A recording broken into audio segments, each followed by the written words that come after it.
మనల్ని నిత్యము ప్రేమించే స్నేహితుడు ఒక ఆయన ఉన్నాడు. ఆయనే మన యేసయ్య. స్నేహితుడా, నా స్నేహితుడా, నా ప్రాణ. చాలా ఫ్రెండ్షిప్స్ టెంపరీ ఫ్రెండ్షిప్స్ ఉంటాయి, ఒక టైంలో మాత్రమే ఉంటాయి. చాలా థిక్ ఫ్రెండ్షిప్ అనుకుంటా, కొంతకాలం తర్వాత ఆ స్నేహ బంధం కొనసాగదు. కానీ దేవుడు మన ప్రాణ స్నేహితుడు, మన కొరకు ప్రాణం పెట్టిన స్నేహితుడు, నిత్యము మనల్ని స్నేహించే దేవుడు.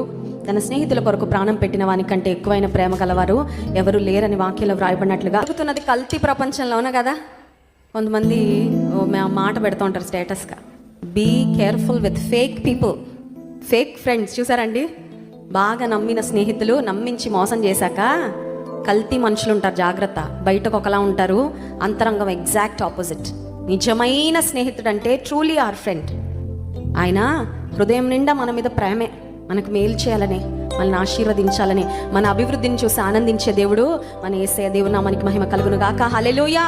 మనం చూసి ఏడ్చే వాళ్ళు చాలామంది ఉంటారేమో, అంటే కష్టంలో కాదండి, బాగుపడుతుంటే ఏడ్చే వాళ్ళు బోలెడు మంది ఉంటారేమో. కానీ నీ అభివృద్ధిని, నీ ఆశీర్వాదాన్ని, నా క్షేమాన్ని, మన ఆనందాన్ని కోరుకునేది నిజమైన స్నేహితుడు యేసయ్య. ఇంకొక